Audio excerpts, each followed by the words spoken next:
just a little more of this.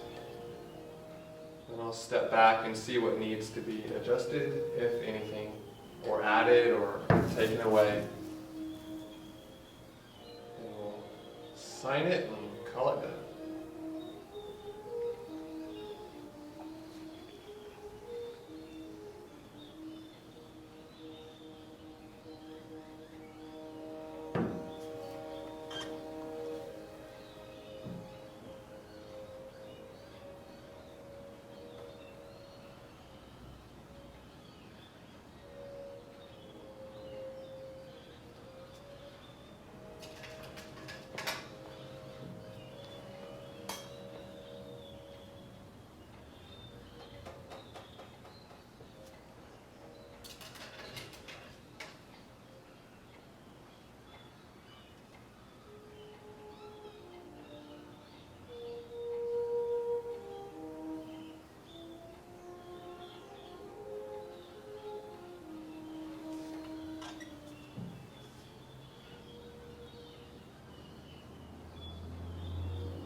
Notice too, I'm avoiding any highlights here. All of them are here in these areas. I could easily bring this orange up, the color of it to this, the value or the chroma of this one, but I choose to leave it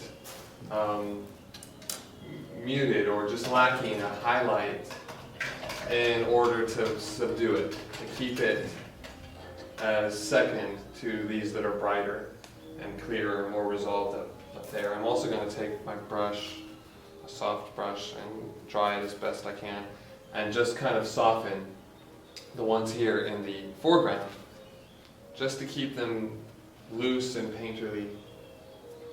I can just drag it up or down.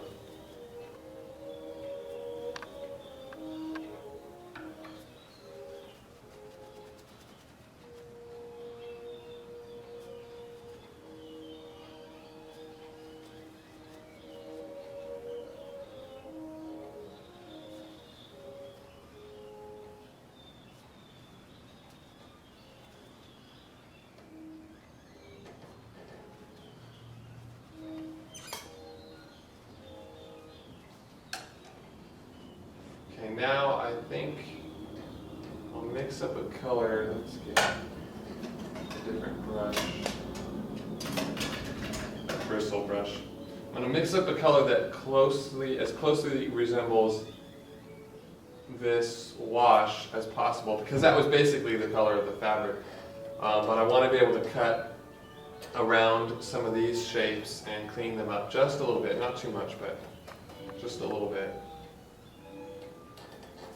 And I don't want to cover that wash completely, of course. I like the way that it looks. It also adds variety because it's as thin a paint as consistency as I can get while still being paint on this canvas, and it complements the thicker applications of paint. So again, it's variety, and I think that's important. It's important to me, at least, to have just as much variety as possible.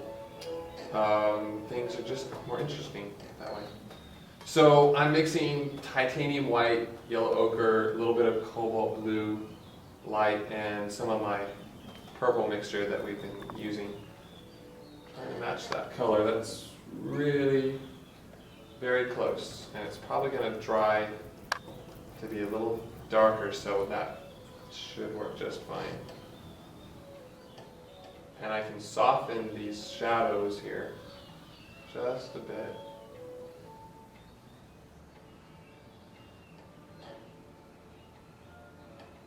Finger painting.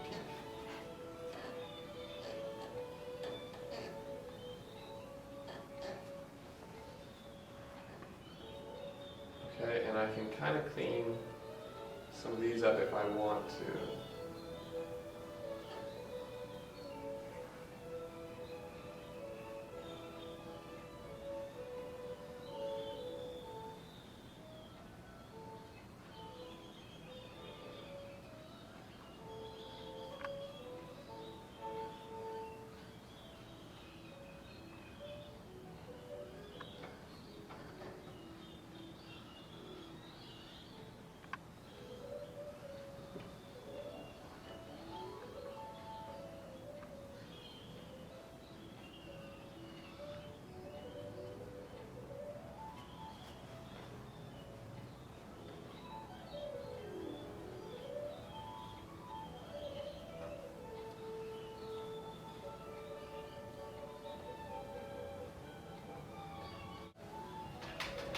Okay, I'm gonna take a look and